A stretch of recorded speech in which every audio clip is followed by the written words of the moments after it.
It's a chilly day out there today, so streets are kind of, I don't know, it's always quiet here, so I can't really say much about it. Although Yvonne was telling me that the stores are pretty bare. Um, that being said, we have everything we need for if we're down for a few weeks, we're good. So I started this yesterday. Might as well continue it today. Go ahead and turn this light on a little,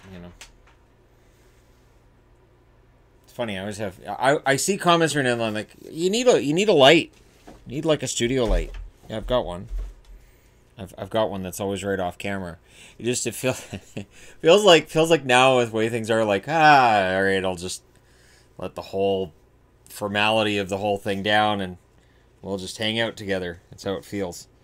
So where we left off yesterday is that Mike has this very handy little generator because you gotta to turn the power back on in the arcology where everything's gone crazy. So we go back to the scene where Catherine is. There's a sudden blinding light. The low hum of the light's not heard for many days. For so many days now that the noise itself scares Catherine. She looks around and sees the grass that she's been lying in, her body leaving a depression on the ground and looking like a green coffin.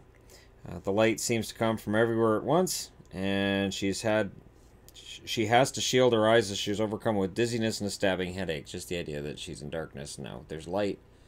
Crap. So, Catherine slowly gets to her feet and her knees nearly buckle. She hasn't got up that fast in a few days and her muscles weren't primed for that kind of movement.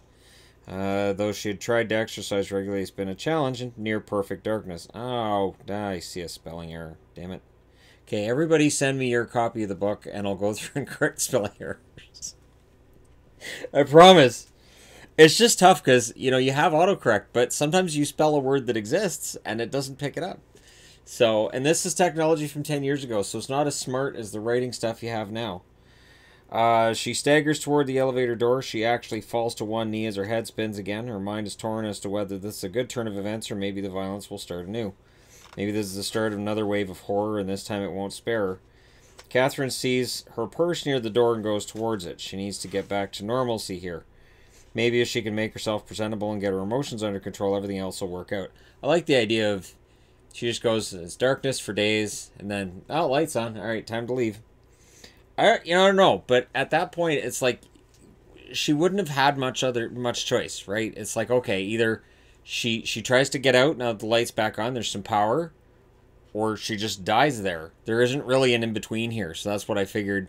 I don't really explicitly explain that here, I don't think either, which is anyways. She brushes her hair, finding large knots which are painful to brush out because she kind of gave up. There's part of her who went, I'm not going to make it anyways. Tries her hardest to become her former self, if that's even possible after everything she's been through. She's actually tearing out small clumps of hair. It's just, she's so frustrated. Let's see. As much as she wants to play it cool and keep her mind under control, there's no escaping the fact she's in full panic now. As much as she hated the darkness, now she's well lit, and there's nowhere to hide in this bizarre landscape. Every step she takes emits a crackle of broken and crushed grass, plants, and brush. She must have damaged them during her movements in the dark. She can't hide, and she can't be quiet without standing completely still. The dark was endless, but it was a blanket for her, and cover that convinced her that she was safe on some level anyway. Now she felt exposed, raw, and really hungry all of a sudden. Hunger was working at odds with the sick feeling in the pit of her stomach that everything was going to go wrong. The feeling of dread fought the hunger for sustenance with a ferocity she hadn't seen since the bloody battle between boyfriend Jensen and her former boss. She hadn't thought about food or weight loss much in the dark, but now it was all that her body was allowing her to think about. She had eaten the odd handful of grass, any edible plant she'd stumble upon in the dark. She even found an apple or two in her time in this green zone, but nothing that could sustain her indefinitely. Now she wanted a meal, and a big one at that. So that's another part of it too. It's like she's starving to death, right? She throws her, and definitely when the day comes that I rewrite this, I would definitely get more into that detail of it. The hunger and all of that. I don't know. Maybe it's because I'm older and I realize, hey, it happens quick. She throws the brush back into her purse and hopes her hair looks okay. She wouldn't have a way to know. There's no mirror up there. Oh, she has a small mirror in her purse. Doesn't want to look at herself right now. Oh, well, fine. I thought of that. Potential alarm herself in her physical state. She knows she looks bad. Doesn't need to confirm that at the moment. She takes a step towards the elevator and looks at the ceiling above her. The light is not as blinding as when it came on, but to her it's just as ominous. It won't do anything for her appearance either. She half expects the elevator not to work when she pushes the button. Instead, she hears a beep and then hears the hum as the elevator makes its way towards the tarp of the arcology to where she stands. Despite the downtime, everything appears to be working properly. She silently considers this a small victory and tries to keep her hopes under control. System reset, an electronic voice calls out, and Catherine jumps a foot at its sudden and shrill tone. It is the first voice of any kind she's heard in a long while. Environmental controls not functioning. Resetting environmental controls. Commencing in 5, 4, 3, 2, 1. A veritable army of gardening robots emerged from the walls of the room and set to verifying the relative health of the plants in the area. They're flying through the air with the aid of small fans and generators, motors which gently hum and are usually considered quiet and soothing. Some spray chemicals, which show immediate signs of bringing the greenery back to its usual state, and even a small robot starts to cut the grass. It's a bizarre scene, but it's another sign of normalcy in a station which hasn't been anywhere near normal in a long time. Of course, the power's been out. Catherine's heart's in her throat as she watches this bizarre scene unfold. That's intense. She takes a few deep breaths. Scare the hell out of me, she says to the robots, which do not acknowledge her. They aren't programmed to deal with people. They're here for the task of maintaining this environment. But the power loss prevented them from doing so, and they have a lot of catching up to do. Interacting with a scared human woman would distract them from the task at hand. They do not stray from their programmed functions as they experience renewed life. Just as she starts to get her breathing under control, the elevator opens, which would probably be a jump scare if I filmed it. When I made this, I thought, if I could make movies out of these. Someday, right? A pungent stench of death emerges from the elevator and she finds a young man there, twisted and clearly dead. His eyes are wide and his jaw's dropped. His throat's been slashed, and judging from the blood pooled on the floor of the elevator, he must have bled out in the elevator shortly after getting in there. His escape had been close, but it ultimately failed, and now the stench of death was left behind. He may have even had designs on going to the same level Catherine been on. Oh God, I'm going to be sick, she says, as she looks around for an alternative. She can't stay here, but she can't stand in a congealed pool of blood and head down an elevator to an uncertain destiny with a dead man staring up at her, frozen in a moment of pure terror. So I can die here or die down below. This is quite the decision I get to make, she says to herself. She reaches into her purse and pulls out a tissue which she uses to cover her mouth and try to avoid the smell of death. It doesn't work very effectively, and her hell only seems to be growing with each passing moment. She steps back from the elevator and looks at a nearby control panel. There's a chance she hadn't considered. She heads to control panel and sees an override she only knows about because Jensen told her about it once. While she worked at a lingerie store, Jensen worked in security. And I threw that in there because I thought, I'm going to make sure it's clear she's not a technician of any sort. She's not military. She's not trained for any of this crap. It seems to be one thing she was thankful for right now. Lingerie sales experience certainly not helping her escape the situation. She thinks fast and presses a series of buttons. One robot stops planting and repairing plants and actually looks over in Catherine's direction. That means the override must be working. She continues her work and the robot makes its way over to her. She turns and hopes and understands the command she's about to give. There's a biological hazard in the elevator which is preventing me from exiting the level. Dispose of the contamination and sanitize the area. The robot chirps at her as it understands her command. Floats and its generator hums as it makes its way to where the dead man and the blood lie. She commanded the arcology's environmental controls to address the dead man as if it was an actual health hazard which could contaminate the area. And it would be. Because, ew, right? It's the ew protocol. Gotta have that in there. It is the first encouraging thing that's happened to her in weeks, but it doesn't make her feel any less dread about leaving this area. The robot doesn't hesitate in its task, retrieves a metal bin used to discard waste and refuse, places the body inside, siphons the blood from the elevator floor. Blood's then expelled into the same bin the body was. It would be kind of gross.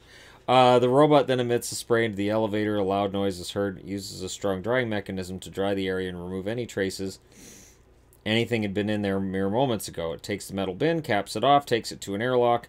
The robot then presses buttons on the airlock and the dead body is expelled into space. Done. See? In the future, murder can be aided and abetted by robots. So, sleep well.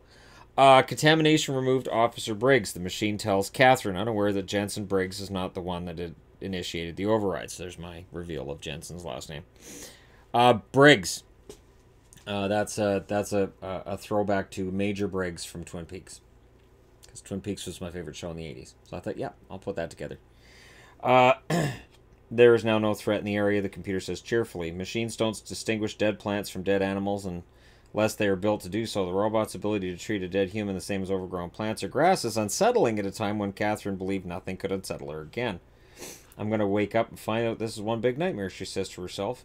I'll be home with Jensen, she says as she gets onto the elevator, presses buttons for level 53, the one she resided in weeks ago.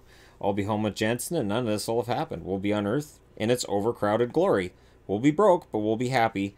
I just can't believe how things ended in a nightmare. She pauses, shakes her head. I'm out of my mind. I mean, I can't be the last person on this arcology. Who turned on the lights anyway? Was the computer able to reboot itself?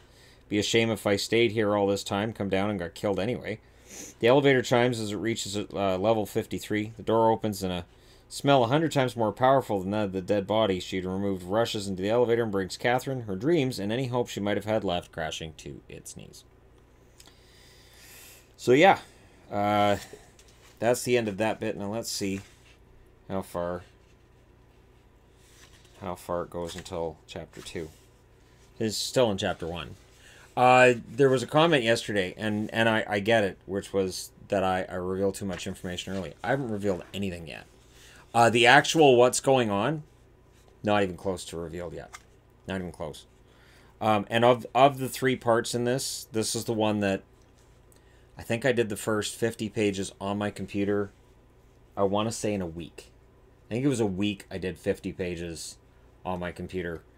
And the second and third weren't that strong. The third one, there's a battle in the third one that I took a weekend, I believe it was, to write it. And it ended up being 23 pages on, like, computer paper just for the battle. Because every single thing that happens in this book had to feel like it was important. Something I've criticized with Star Wars that I think old Star Trek gets. I know I put my hand on my face. I apologize. The old Star Trek gets as well as that every shot should be important. The way that science fiction is now, that it's just pew, pew, pew, pew, and there's no feeling of consequence. So somebody will step out into a scene where there's laser fire everywhere and nobody gets hit. Or somebody will get hit in the arm and they just go down and there's all these other laser shots going over their head and everything. I don't like that. I think that you should get the feeling that when a gun goes off, there's threat there. Not just, oh, well, I wonder if anything's going to happen. As soon as a gun goes off, and especially if it's, you know, like Star Destroyers in Star Wars, you watch them having laser battles with other big ships, and they can just toot at each other, and it's like, okay, nothing's happening. And again, I know people are going to say, well, that's because of the shields. But it takes the tension out of it. So in this, I try to make sure that, yes, there's shields. Yes, that's something that exists, but there's a limit. And when it's another massive ship with a ton of firepower, the idea that this little invisible shield's going to stop the blast, probably not. All right. How far do we get before that scene's over? How far did that scene go? Oh, about 2 pages. Yeah. All right, I'll do the next one too. Mike had checked on 3 men so far. By the appearance, at least, they were all strangled to death. He and Tanya were wearing masks, which were meant to provide oxygen in case they were entering a vacuum, but also block the smell of death, which would be staggering within this structure. Tanya's kneeling next to Mike when he does tests using a handheld medical device. These people have all been dead a minimum of a week, he says. This is insane. There are numerous bruises on the victims, so it appears they went down fighting. No argument here. What the hell do we tell headquarters? Bring about 500,000 body bags, I guess. There isn't much else to tell them. There's blood spatter all over the walls. Apparently the result of some intense fighting among people living here. I can't believe everyone would be dead, she said, though. If they were all killed, at least one person would have to be alive. There were just so many people up here. Mike sighs. Any person alive at this point would likely be a killer themselves then, which stands to reason, right? I really didn't want to have to kill anyone on this mission, you know. Because that's, you know, you wake up in the morning and you go, okay, honey, I'm going off to work. Hope I don't have to kill anybody today. That's kind of just standard, right? That's just, I know I get up in the morning and I think about that with hockey. I'm like, I really hope I can avoid breaking the law today. That's important. Yeah. But we're going to shoot on sight, right? Mike nods. Nah, that would follow protocol. Of course, I don't always believe in following protocol. I want to know what the hell happened here and why. There are so many people in these bloody things.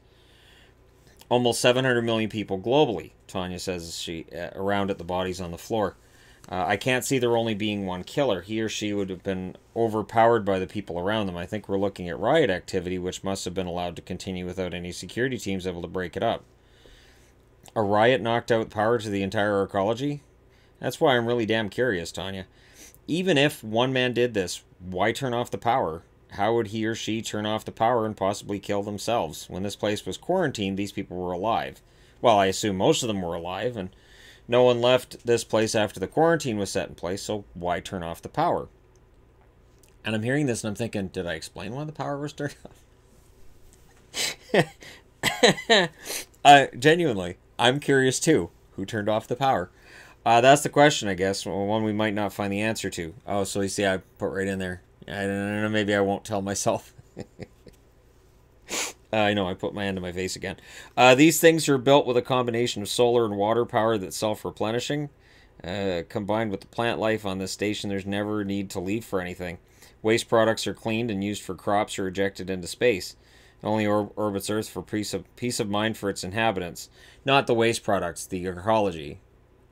I really didn't distinguish between the two there, and I apologize. It certainly doesn't need to. She says, well, she closes her eyes. Close the eyes of one woman whose final moments appear to have been pure terror. This is all too common around them. Mike puts down the medical device and consults his computer again. Level 53 is where we want to go.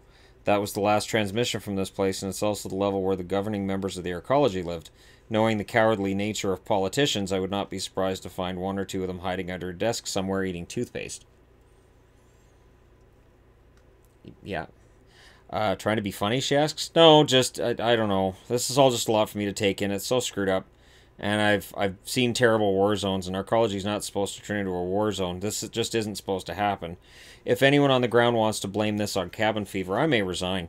It seems like the kind of thing political minds would want to hide or make scapegoats out of those who were here, but I can't buy that line of thinking, Mike says with a sigh as he slowly stands up. He heads towards a nearby elevator.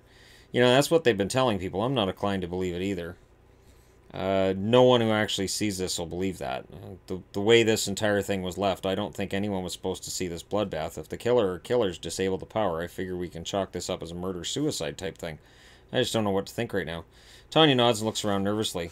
There's one issue you're not mentioning. If the killer or killers prove to still be alive, us turning the power back on will alert them to our being here.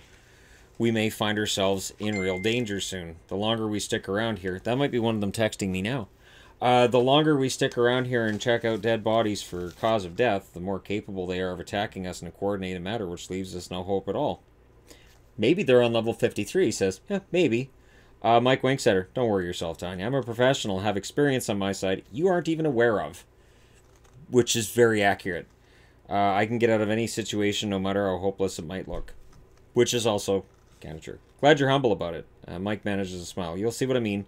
No one knows what I'm capable of, especially some crazed killer lurking on level 53. Tanya presses the necessary button to bring the elevator to their level. The elevator, when it opens, has two bodies in it.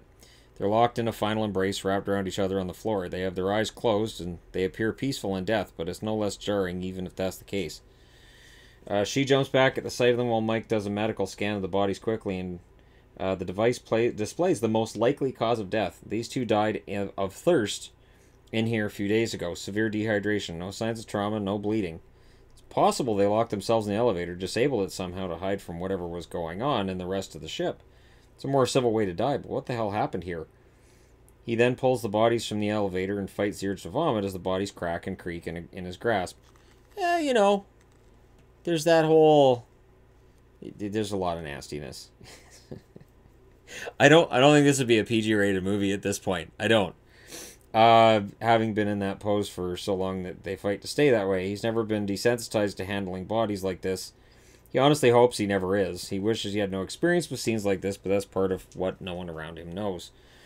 Then they step onto the elevator and head for level 53. Keep in mind, that's where Catherine went. So there you go. Another 4 pages of the book. 8 pages in. I never thought I'd be reading it to the internet. Never. I've threatened to. I never thought I'd see the day I was reading it to the internet. Today's shirt is Cthulhu because I think Cthulhu is a perfect example of the world we live in right now. And I guess all hail Cthulhu. But either way, yeah, so you see, I don't give anything away in the next two scenes. And again, some of it's worded kind of awkwardly, but I think with me reading it back, I think it kind of fixes some of it. I don't know. We'll see. Spelling errors. I don't know how.